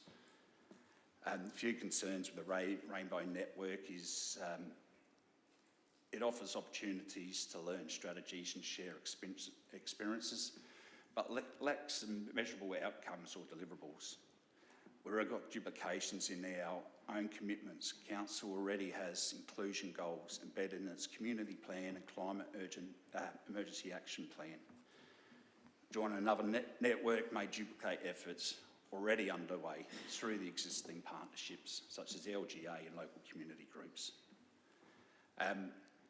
There is resources taken up, both yourself and Deputy Mayor White, which I'm sure you're more than happy to put your time. Our CEO will be involved in that, which I can't speak for him, but he probably is happy to put his time there. But it is resource driven. The local relevance concerns me. We've got a state organisation that's leading this charge here, which may not be to our specific needs of the Gawler community. We may have some better options by engaging directly with the local community, residents and organisations.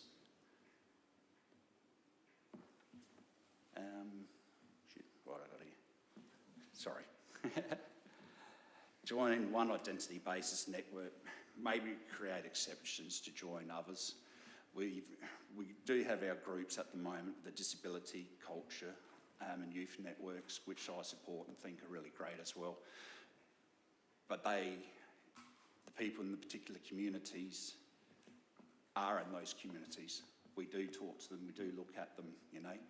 I take myself as a very open-minded person, and, you know, I try and treat everyone with respect, and, you know, there's really only two people in this world to me. It's good people and bad people. It doesn't matter what the way you look, what you wear, what your preferences are, that's how I will take you.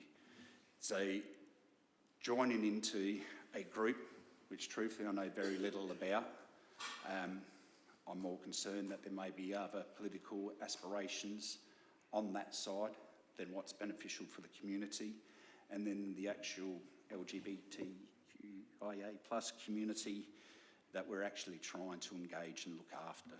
So for that moment, I will not be supporting this, but I thank you all. Thank you, Councillor Lorna. Any further discussion? Councillor Samble? I think, you know, and again, Isaac, very brave and very positive and very honest. And when I was proudly mayor at that time, my nephew came in here to work, and a brilliant young lad, no worries whatsoever. And he took over in working with our IT department, and the IT members just could not believe how brilliant this lad was. Anyway, in my second term of mayor, he came to me and said, Uncle Brian, I want to be a girl. And so after I sat down, I sort of said, well, why? And he said, very similar little lines that Isaac has said tonight. This council, when we went out to all the people, Helen may remember that, and certainly Donna probably does, and this council got right behind this whole project and supported it in-house. You know what I mean? And now, I won't go any much further into that.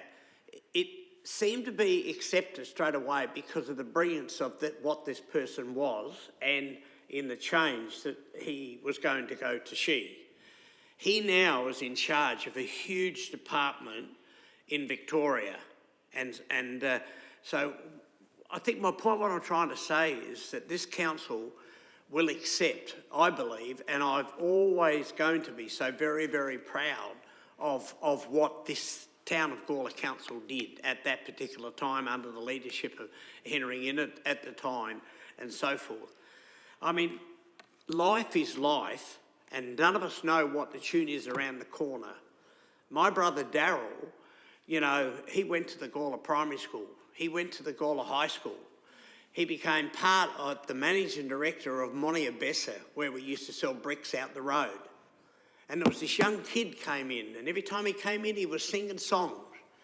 And at that time, my brother was with a young lady called Beverly Harrell, and she was with the Twilights band. Some of these things are probably coming back with us oldies and that sort of thing. Fantastic in the day with Bob Francis and a few others. And this lad was John Farnham. My brother said, you better come down and sing with us one night because you're pretty good. Hence, I'll shorten the story. And the story you all know, John Farnham, one of the best singers that we've seen, that came from England and came here to do it. My brother is dead now. He hopped on the bus and went up the top. And you know, his friends, and I say friends because, you know, we all have friends in this world and that sort of thing. But his friends were Demise Roussoff, who came to the funeral. I had to organise my brother's funeral. And, you know, Molly Meldrum. I could go through names that you'd all probably know. They were all at the funeral there and so forth. And my dear mother, you know, she said, I cannot believe that so many people are like Darryl. I said, it's the world we live in, Mum. It's like Isaac saying tonight, you know, we're living in a world, but we've all got to be happy and we've all got to be supportive. But now I'll get to the point where the people that I've been talking to in the community after Deputy Mayor has put this up, do we need to make this as a council decision, or do we allow it as publicly stating that we will support in every possible way we can? And we will. I certainly will, you know, and so forth. But I'm not sure whether it fits with me to be a council decision in this motion. I think that's where I'm sitting, trying to explain myself in that way. But, you know, my thoughts, my cares and everything, and my life has been a great one, and that sort of stuff and so forth. And the two gentlemen that look after my farm when I'm not there are both gay, and they are the most lovable people you've ever met. And they've now started up in dear old downtown Tarawi. So if you go up to Tarawi sometime, go in and have a coffee. You'll have the best homemade cookies and that you can ever beat. Everybody's different. We've got to love each other, and that's the way it should be. Thank you, Councillor Sample. Any further discussion? Councillor Davies? Yeah, I guess a question possibly to the mover. There was talk of, you know, does this have to be a motion? Does it have to be official? So how can you just, I guess, go through how, like, so what is the official part of this that means that we are signing up rather than, I guess, you are signing up to attend, or just want some clarification on all that? You happy to clarify there? Absolutely, thank you. Thanks, Councillor Davies, for the question. So what we've, council, to answer your question, what we've been invited to is to join a community of councils that have all said we want to learn more, we want to engage with this community, we also want to engage with the experts in this space whose job is to provide resources and training and actually, I guess, be available to answer some of those questions I think that were brought up tonight in a very much a sort of informal environment where these representatives from the councils involved meet 4 times a year online to discuss exactly what we were just sort of talking about, and also what every council is doing and how that could be implemented in other councils, and an opportunity for, I guess, the experts and the people that it affects most to provide their advice on what they believe councils should do. So to answer your question from a technical perspective, the second part of this motion, I guess, is what I'm seeking to do is to accept the invitation, join this network, which is facilitated by SARA, but certainly not run by SARA or a part of SARA. It is simply a discussion space where SARA are there to provide their professional advice, but of course the other councils that are involved are there to send their delegates and representatives and learn from each other too. I see it really as an extension of community consultation, just beyond our own community, to find out what our neighbours are doing within this space, which, you know, I guess with the aim of, I guess, learning from each other and what we could implement here or what others could implement from us. Does that answer your question? Yeah, and Thank just you, like, Deputy Mayor. I guess a follow-up. So is it more, so are we signing up to anything that's, you know, we sign up to this and so we have to amend a policy document, or is it something more like the Local Government Women's Association or something, where it's just like these are a group and they give advice, but it doesn't affect the council directly? The operations, you happy to answer that one, Deputy Mayor? Thank you. Yeah, that's correct. There's no obligations whatsoever to enact any of the actions that are proposed. It's purely an informal discussion platform, I guess with the aim of bringing back some considerations for council to consider what we could implement, while also the opportunity to bring the CEO along. So if there's anything from an organisation point of view that is outside of our remit, that the CEO is able to do. But there is absolutely no obligations. We're not committing to implementing anything. We're essentially committing to attending 4 meetings a year. While also providing the feedback on what we already do naturally. Exactly. As well. And I should just note too, that very much focuses on the second part of the motion. I think the first part of the motion is hopefully a bit more self-explanatory and more of a gesture to our community, an important one. Does that answer your question, Councillor Davies? Would you like to speak? Yeah, look, I'm happy to support this. I think just on the understanding, because I think there was stuff going around the community around this will mean that we have to fly the rainbow flag over the council chamber, or that sort of, and just wanted to clarify, this has nothing to do with adjusting our policies. It's more just a community consultation thing where councils talk to each other. In which case, I'm happy to support this. Thank you, Councillor Davies. Any further discussion? You'd like to seek leave to speak again? Councillor Solomon, seek leave to speak again. He has it. Thank you. Thank you, Mayor. And I'll be quick, but I do want to touch on, I think, some of the points that were made as well. And I'll use an analogy, but I just want to touch on the idea of false equality quickly, because I think it's important. If someone burns their arm and if someone breaks their arm, you can treat both equally. You can, but any medical professional would tell you that, you know, when you're bandaging someone's arm which is burnt, you probably shouldn't stick it in a cast. And if you break your arm, you should stick that in a sling and put a cast on it, as opposed to just wrapping it in a bandage. And I think that speaks to the issue, because I deeply wish that this was just another thing about me which didn't make any difference. But because of the issues that I've faced in my life, because unfortunately there are bad people out there, the reason for my struggles are different. And that doesn't detract from anyone else's struggles. Everyone has issues. But I'd rather see everyone's issues and act on every issue which is brought before us than deny that anyone has issues at all. Because I think that that's what this idea of this false equality does to us. Unfortunately, we are all different people, and you can't, the idea of treating everyone equally sometimes, I think, gets distorted into deciding not to care about anyone else's issues at all unless they align with our own. And that's not what I was, and that's not to say that's what anyone who said from the community or even Councillor Lorna has brought here tonight. But I think it's the path that we begin to travel down when we start to talk about equality in that way. And I would reiterate the point that this is something which has been brought to the chamber now for us to consider. I think it could have been something which just sort of went behind the scenes and signed up to, but I think the message that it sends to people in our community is really important. And I think that's what Deputy Mayor White has sought to do, is to send a strong message that the people who do not care about this will forget about tomorrow. And the people who are annoyed about this, particular former councillor, probably go on about it for a week.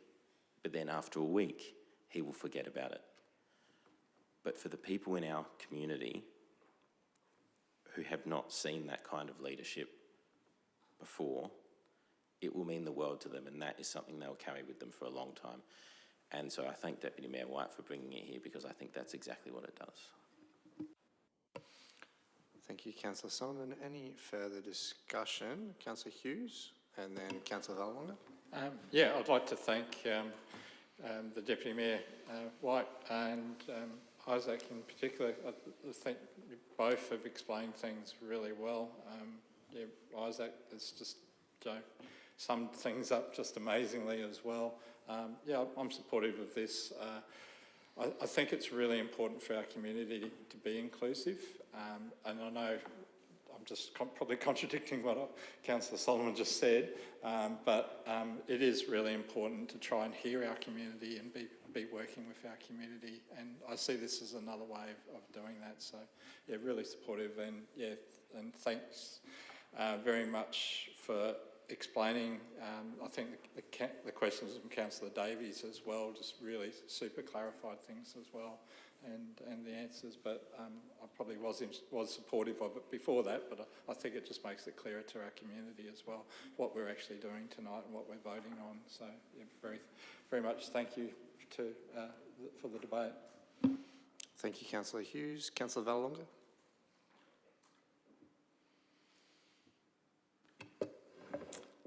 Well, Isaac, you put me in a really fantastic position. And I've got a lot of respect for you, you know that. And I've got a lot of respect for the ratepayers too. You know, we've got to look after them. They're number one. When we're all equal, like someone said. You know, I'm not sure that it's a council matter. No one's really clarified that. To me, it might be something that we could vote on or not vote on it.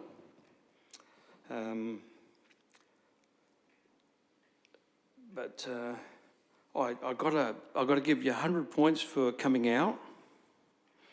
I have a lot of friends that are you allowed to say the word gay? I've got nephews, cousins, they're all gay.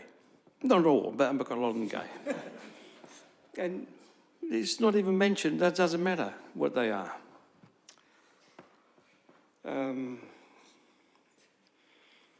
I was going to abstain my vote, but if it's going to help you, Isaac, and it's going to make you feel better, I'll vote for it.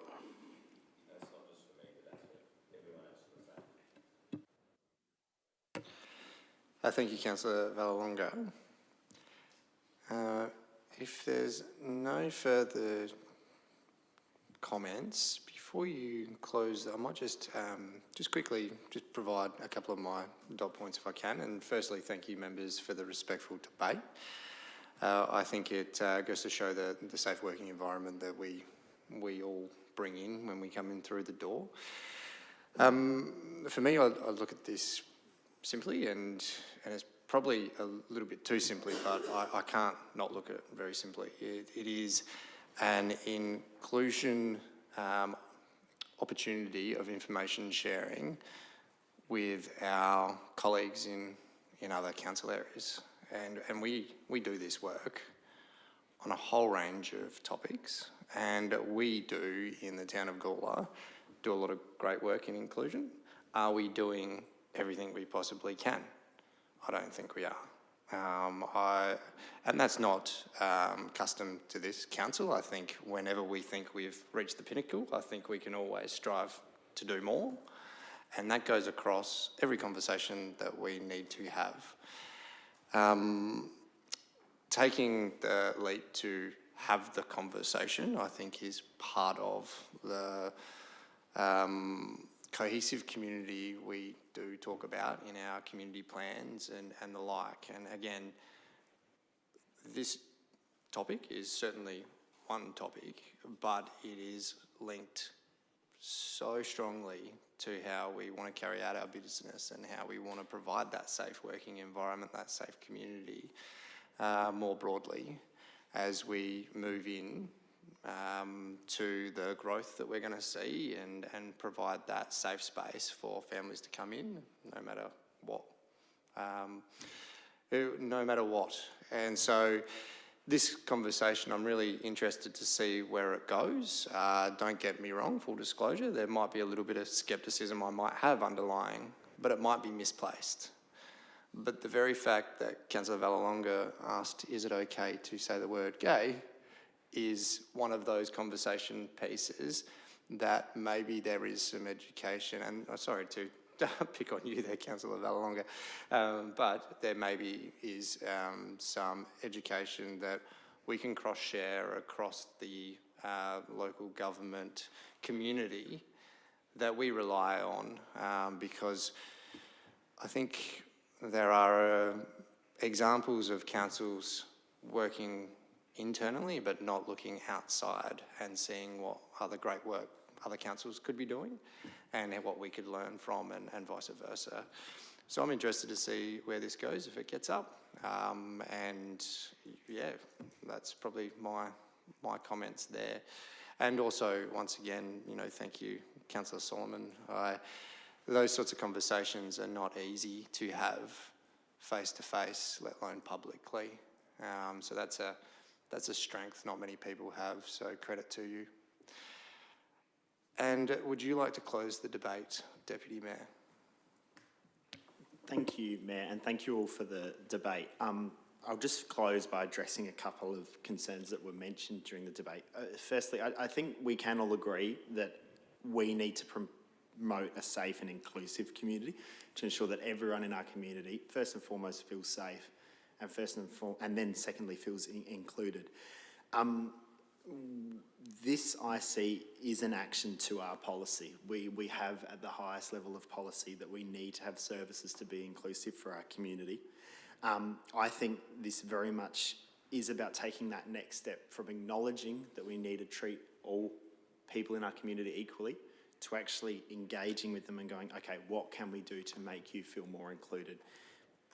Unfortunately, for many reasons, and I think many of which Councillor Solomon said tonight, we don't necessarily always hear from these people in things like the public open forum or community consultation for a number of reasons.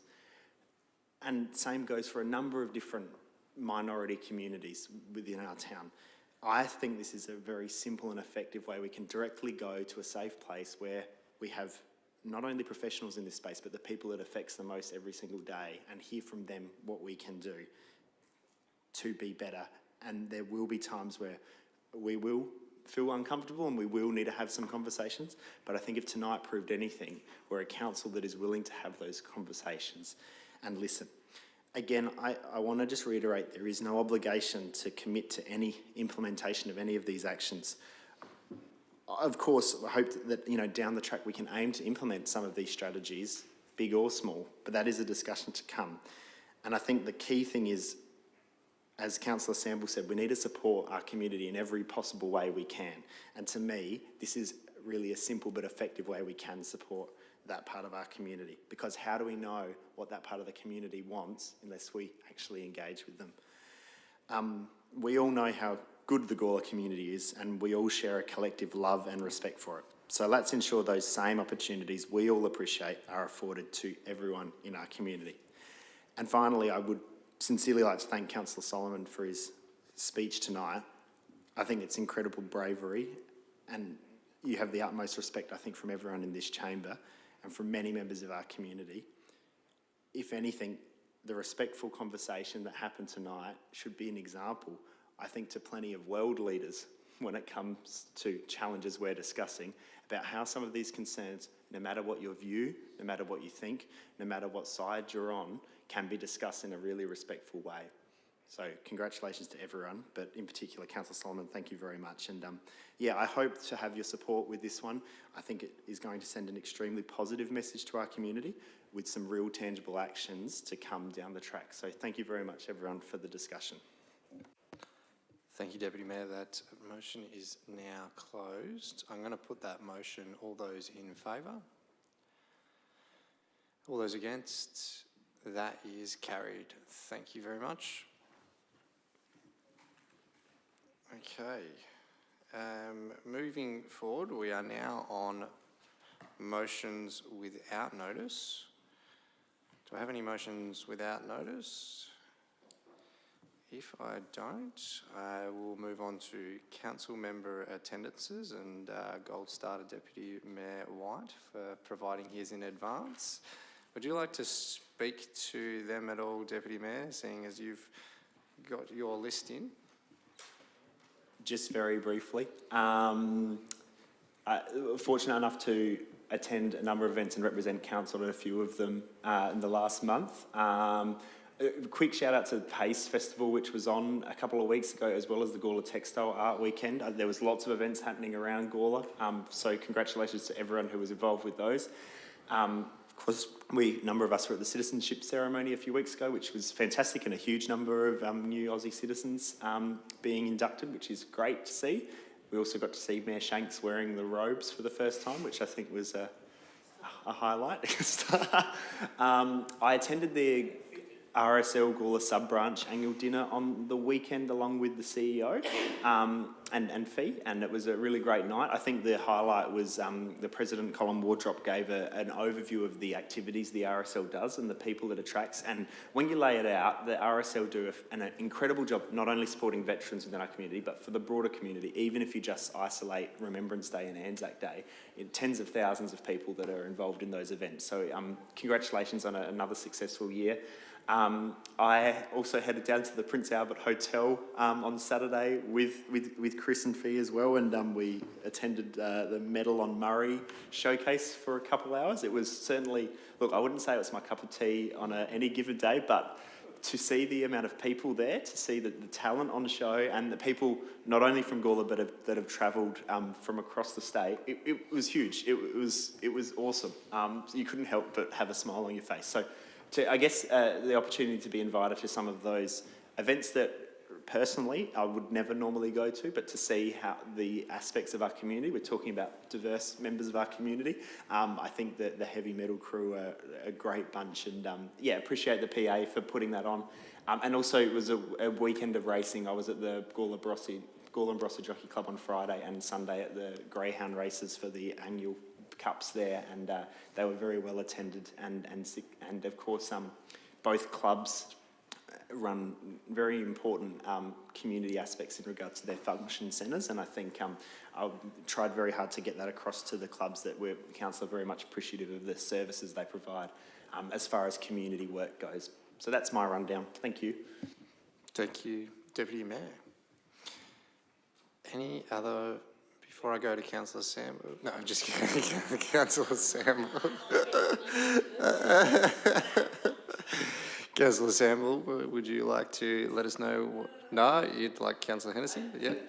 I'll be brief so that Councillor Samble has his time. I reiterate a couple of those, particularly the PACE Festival, where the opening night filled the Institute Hall. I think that was such a pleasure to see such a wide variety of people attending, both residents and people from elsewhere, so that was really good. I also attended the 15th anniversary ceremony for the Precious Souls, which is an important part of the Williston Cemetery, And that is going to be followed up by an event that is occurring this Sunday evening, where there's a twilight ceremony, and I think other elected members are helping to promote that. Today I was part of a group that, 3 community groups that are all going to be doing some work commencing next year on our wonderful Dead Man's Pass area. And I won't give too much away because I'm sure there'll be a report at a later stage to council, but it turns out not only the koalas in the tree are a tourist attraction for Gawler, but we also have nesting eagles, which are bringing at least a dozen long, whatever they're called, cameras to take photos, which then go straight to Instagram around the world.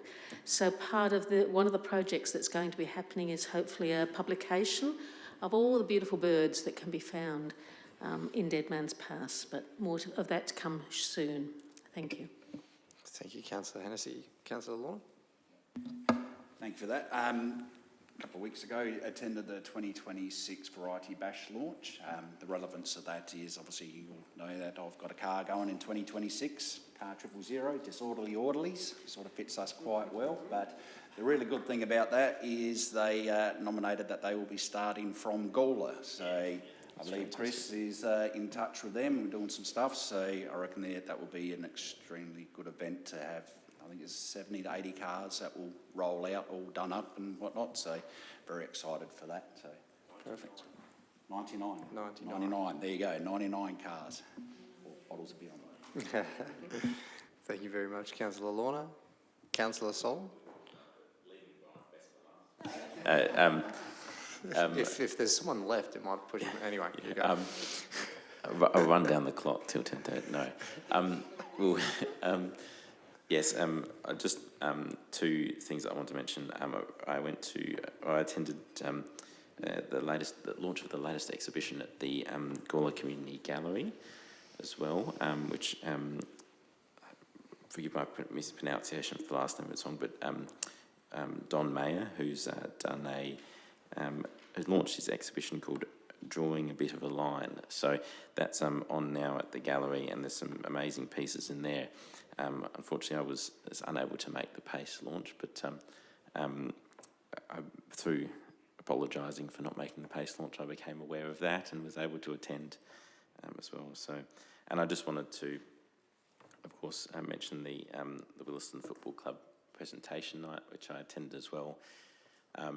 Now, knowing Aldo, I'm sure he's sick of it by now and sick of having praise heaped on him, but I thought I should mention that there was, Aldo did talk about stepping down as president of the Donnybrooks that night, and just want to recognise that Aldo Passon has done some great work, not only for his club there at Williston, but also to bring together the other footy and netball clubs, and I think that will extend over time to many other sporting clubs in Gawler, and I think that the way that he's engaged with council has meant that there will be a huge benefit for the entire sporting community in Gawler for many years to come. So, congratulations to Aldo on having been president there for so long, and I hope he enjoys his retirement from that role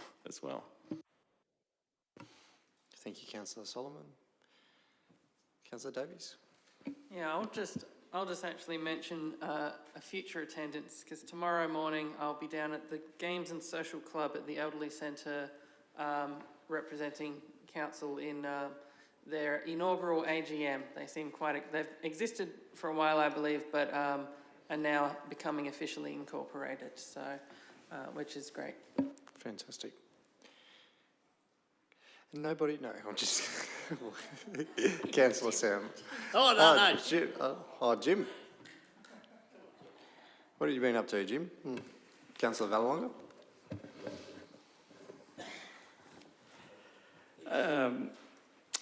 Just like to say, as a council, we, the last year or two, I've been visiting what I have been doing every weekend is visiting my sisters in hospital. And one's in Southern Cross and one is in a dementia ward in Adelaide, Finland. And I just want to say that the wonderful job that the people that look after them, what they do. And we sort of tend to forget about them because they're sort of a bit old and gone. And as a council, we don't have to do anything about it, but just as long as we acknowledge that, I think that's important. And I do have a brother that's 92, and he's still all right. Thank you, Councillor Vallelonga. And with no further ado, Councillor Sample. Thank you, Mayor Nathan. And you'll be glad to know I haven't got a slideshow because Susie doesn't like operating the slideshow. So I've done it some pictures and a bit of info to give to her after this. But I proudly attended, because Mayor Nathan couldn't attend, to Wangaratta, which is at the Smithfield Cemetery down Smith Road, down here, where it's a new cemetery which is, mainly, I think, a fair bit owned by the South Australian Museum. The South Australian Museum were very much involved with this event, where over time there was 167 Aboriginal persons that were actually in museums and places, where they were just stored and things like that. And it was called by the Aboriginal Foundation, please bring them back to the museum, which they did, and there was 167 of them. And they were all brought out there to this event last Thursday morning at 10 o'clock. And they had this a very special building sort of built with the bodies or the bones of these people wrapped up in loincloth with smoke and things like that. It was a really touching thing. Kaya Marsh, who is the, what's he, the... Deputy Mayor. Deputy Premier. Yeah. He was there, and the head of the South Australian Museum. There was approximately around about 250 people present. As you know, it rained on that day, so it did dampen things a bit. And the whole idea was that all of us, anybody that wanted to, could actually go up in a line, pick up one of these loincloths of body, and then walk it to a special area which was dug out over in a special memorial part of the garden in the Smithfield Cemetery. You can go in any time you want and have a look at it, it's worthwhile. But the very interesting part for me was that the soil which is going to cover them, which was there in a truck and so forth, came from right next to where my farm is, up in the outer Aboriginal colony, because a lot of people came from up that way and so forth. So, yeah, really touching ceremony. I was proud to represent the town of Gawler. Worth a while to drive in there one day and have a look and see how they've set it up. It's mainly been done by the South Australian Museum, but so now there's no Aboriginal person that is in a museum or on a display somewhere at people's places. I asked for permission to take photos and they said yes, no worries whatsoever. So I've sort of got a few photos there that, it might be of interest for Susie. But I've got about 60 slides, but I'll leave them home. But it was really great.